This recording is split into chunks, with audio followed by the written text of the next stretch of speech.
दोस्तों उत्तर प्रदेश जो पहले गरीबी, खराब एडमिनिस्ट्रेशन और खराब हेल्थ केयर के लिए जाना जाता था, जहां सिर्फ गुंडों का शासन चला करता था और जो स्टेट 22 करोड़ पॉपुलेशन के साथ सभी ह्यूमन इंडेक्स में सबसे नीचे आता था, देखा जाए तो प्रेजेंट टाइम में यही यूपी विकास की नई गति भरने के लिए तैयार है। आज यूपी में लगभग 33.50 लाख करोड़ इन्वेस्टमेंट के साथ ही करोड़ों के मेगा प्रोजेक्ट्स रन कर रहे हैं और उत्तर प्रदेश आने वाले कुछ ही सालों में अपने $1 ट्रिलियन की इकोनॉमी के टारगेट को भी अचीव कर लेगा। लेकिन दोस्तों यूपी में जिस स्पीड से नेशनल और इंटरनेशनल इन्वेस्टमेंट आ रहे हैं और जिस तरीके से यूपी गवर्नमेंट उत्तर प्रदेश के एडमिनिस्ट्रेशन और प्रोजेक्ट को हैंडल कर रही है, ऐसे में अनुमान लगाया जा रहा है कि उत्तर प्रदेश 2047 तक भारत के सबसे रिचेस्ट स्टेट बन जाएगा। तो दोस्तों फिर से स्वागत है आपके अपने चैनल एसबी नॉलेज में, और आज की इस वीडियो में उत्तर प्रदेश की इकोनॉमी को बूस्ट करने वाले उन सभी सेक्टर्स और प्रोजेक्ट की बात करेंगे जो आजादी के 100 सालों के बाद उत्तर प्रदेश को ट्रांसफॉर्म करने के साथ ही भारत का सबसे रिचेस्ट स्टेट बनने की भी क्षमता रखती है। दोस्तों वीडियो को कंटिन्यू करें उससे पहले अगर आप चैनल पर नए हैं या फिर आपने अभी तक चैनल को सब्सक्राइब नहीं किया है तो चैनल को सब्सक्राइब करके बेल आइकन को दबाना बिल्कुल भी ना भूलिएगा। तो चलिए शुरू करते हैं आज का ये इंटरेस्टिंग वीडियो।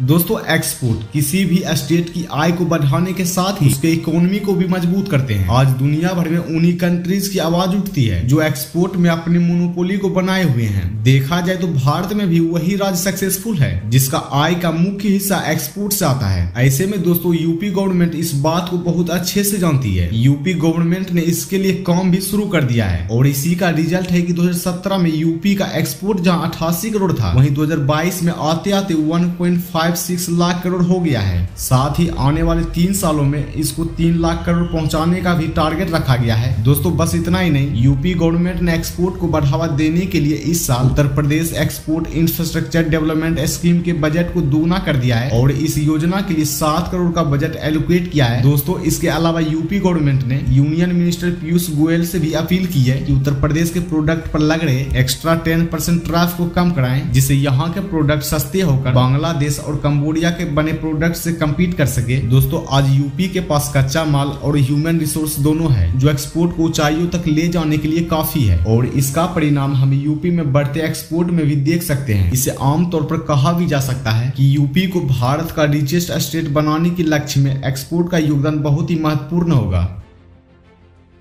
दोस्तों टूरिज्म किस तरीके से एक क्षेत्र के इकोनॉमी को बूस्ट कर सकता है, आप सभी को इसका अंदाजा जरूर होगा। आज दुनिया के कई देशों की इकोनॉमी सिर्फ टूरिज्म पर ही टिका है और देखा जाए तो यूपी की खुद किस्मत होती रही है कि उसके पास पहले से ही ताजमहल के रूप में एक बड़ा टूरिस्ट एक्सट्रेशन मौजूद रहा है। लेकिन दोस्तों इसके अलावा भी यूपी गवर्नमेंट को फ्यूचर में एक रिलीजियन हब बनाने की तैयारी कर रही है। देखा जाए तो यूपी को रिलीजियन टूरिस्ट हब बनाने के लिए गवर्नमेंट अपने बजट का काफी बड़ा हिस्सा अयोध्या, वाराणसी, मथुरा और प्रयागराज जैसी हिंदू आस्थाओं के केंद्र में खर्च कर रही है। दोस्तों प्रयागराज में होने वाले देश का सबसे बड़ा धार्मिक आयोजन महाकुंभ 2025 के लिए बजट में 100 करोड़ का प्रस्ताव किया गया है और अकेले अयोध्या को वर्ल्ड क्लास सिटी बनाने के लिए 32,000 करोड़ के प्रोजेक्ट लॉन्च किए जा चुके हैं। साथ ही अयोध्या के अलावा वाराणसी, मथुरा और प्रयागराज जैसे धार्मिक स्थलों के लिए पर्यटन से संबंधित सुविधाओं के विकास और सौंदर्यीकरण के लिए 100 करोड़ रुपए का प्रस्ताव किया गया है। दोस्तों अयोध्या में ऐतिहासिक सूर्य कुंड के रेलोकेशन का काम हो या फिर राम जन्मभूमि तक जाने वाले सड़क का चौड़ीकरण परियोजना हो,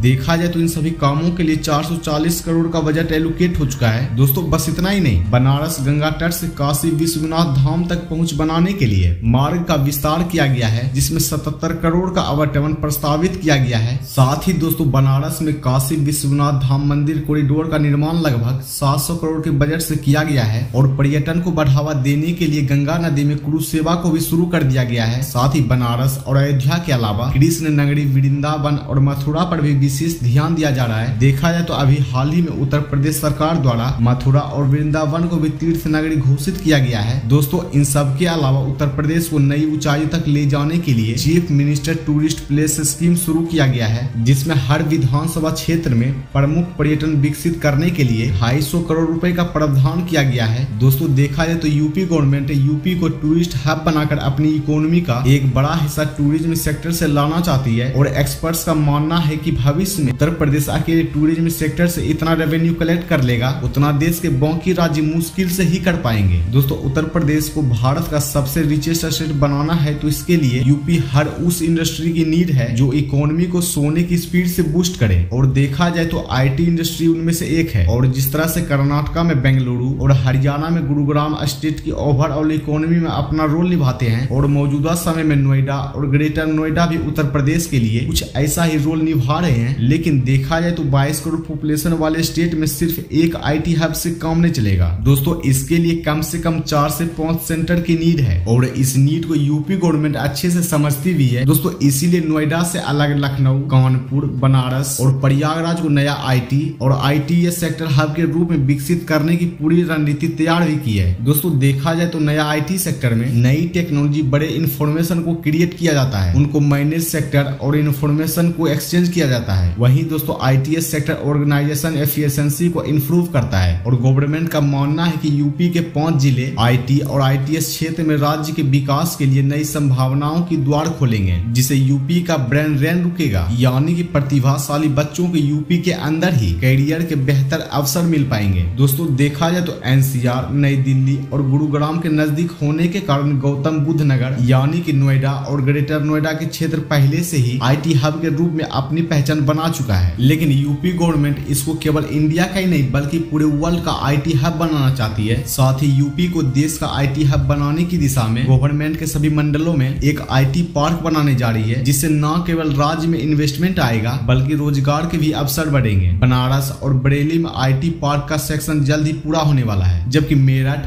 प्रयागराज और कानपुर में आईटी विकास का काम अभी शुरू हुआ है। और अगले 2 सालों में राज्य के सभी मंडलों में आईटी पार्क शुरू करने की तैयारी की जा रही है। दोस्तों, आईटी पार्क में सभी आईटी कंपनियों की जरूरत से जुड़ी सभी प्रकार की सुविधाएं उपलब्ध होगी। देखा जाए तो आईटी एंड स्टार्टअप पॉलिसी 2017 के तहत अब तक 5642.30 करोड़ रुपए का इन्वेस्टमेंट किया जा चुका है। साथ ही 2017 से 2022 तक 43,780 लोगों को रोजगार का अवसर उपलब्ध कराए गए हैं। और फ्यूचर में आईटी पार्क युवाओं के लिए रोजगार के और भी अधिक अवसर प्रदान करेंगे। दोस्तों, इसके अलावा यूपी गवर्नमेंट ने लखनऊ को देश की पहली एआईसीटी के रूप में डेवलप करने की घोषणा की है। और कभी सिर्फ लेदर के लिए फेमस रहे कानपुर को रोबोटिक्स और ड्रोन टेक्नोलॉजी हॉटस्पॉट के रूप में विकसित किया जा रहा है। दोस्तों, यूपी को टॉप क्लास इंजीनियरिंग प्रोवाइड कराने के लिए IIT Kanpur, IIT BHU, NIT और ट्रिपल आईटी जैसे बड़े संस्थानों ने कमर कस ली है। साथ ही देखा जाए तो बुंदेलखंड को भी आईटी सिटी बनाने की तैयारी चल रही है। साथ ही ये बात आप सब भी जानते ही हैं कि भविष्य इंफॉर्मेशन टेक्नोलॉजी का है और आज दुनिया की इकोनॉमी कहीं ना कहीं आईटी पर ही निर्भर है। ऐसे में यूपी आईटी सेक्टर पर काफी तेजी से काम चल रहा है, जो आने वाले टाइम में यूपी के डेवलपमेंट में काफी मददगार भी साबित होगा। दोस्तों, यूपी को इंडिया का सबसे रिचेस्ट स्टेट बनने का सपना तब सपना ही रह जाएगा यदि यूपी में इन्वेस्टर बड़ी मात्रा में इन्वेस्ट नहीं किया तो।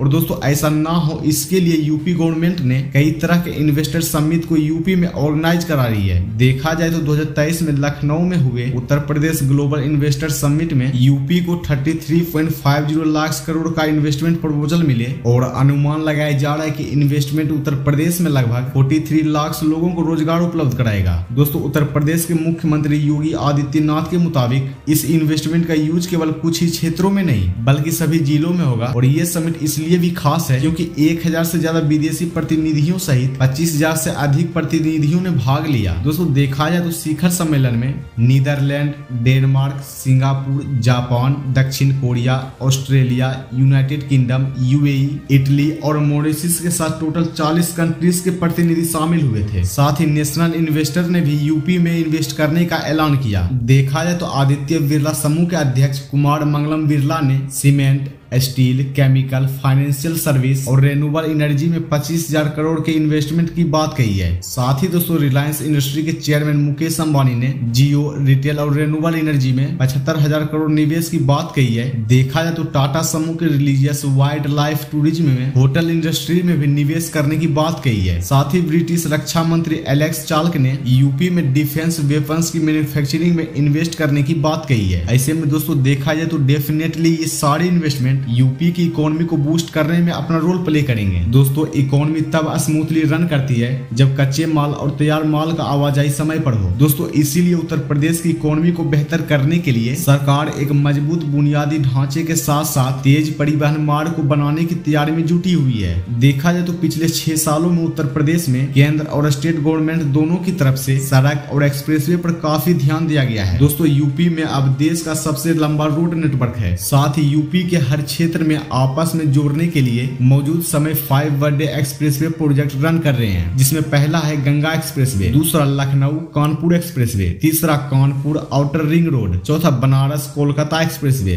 और हमारे 5वें नंबर पर है गोरखपुर सिलीगुड़ी एक्सप्रेसवे। दोस्तों, इसके अलावा 810 करोड़ रुपए की कुल 6 NHI प्रोजेक्ट का उद्घाटन किया जा चुका है, जबकि 9,200 करोड़ रुपए की 12 और NHI परियोजनाओं की आधारशिला रखी जा चुकी है। दोस्तों, 2017 से पहले यूपी में जहां 2 हवाई अड्डे चालू थे, वहीं आज 9 हवाई अड्डे चालू हैं। साथ ही दोस्तों, चारों ओर एयरपोर्ट पर काम जारी है। देखा जाए तो आने वाले समय में भारत के 5 ट्रिलियन इकोनॉमी के विजन में सबसे बड़ा हाथ यूपी का ही होने वाला है। और दोस्तों, जिस गति से IT इंफ्रास्ट्रक्चर, टूरिज्म और बाकी के सेक्टर में वर्क हो रहा है, ऐसे में ये कहने से कोई हिचकिचाहट नहीं होगी कि यूपी जो आजादी के समय भारत के सबसे गरीब स्टेट में से एक था, वो आज आजादी के 100 सालों के बाद भारत के सबसे अमीर स्टेट में से एक होगा। दोस्तों, आज का सवाल यह है कि क्या यूपी अपने इस लक्ष्य को हासिल कर पाएगा या नहीं। हमें अपनी राय कमेंट सेक्शन में जरूर दीजिएगा और ऐसे ही इन्फॉर्मेटिव वीडियो जानने के लिए लाइक करें, शेयर करें और हाँ, सब्सक्राइब करना बिल्कुल भी ना भूलें। तो मिलते हैं फिर से न्यू किसी अपडेट के साथ। Thank you, bye.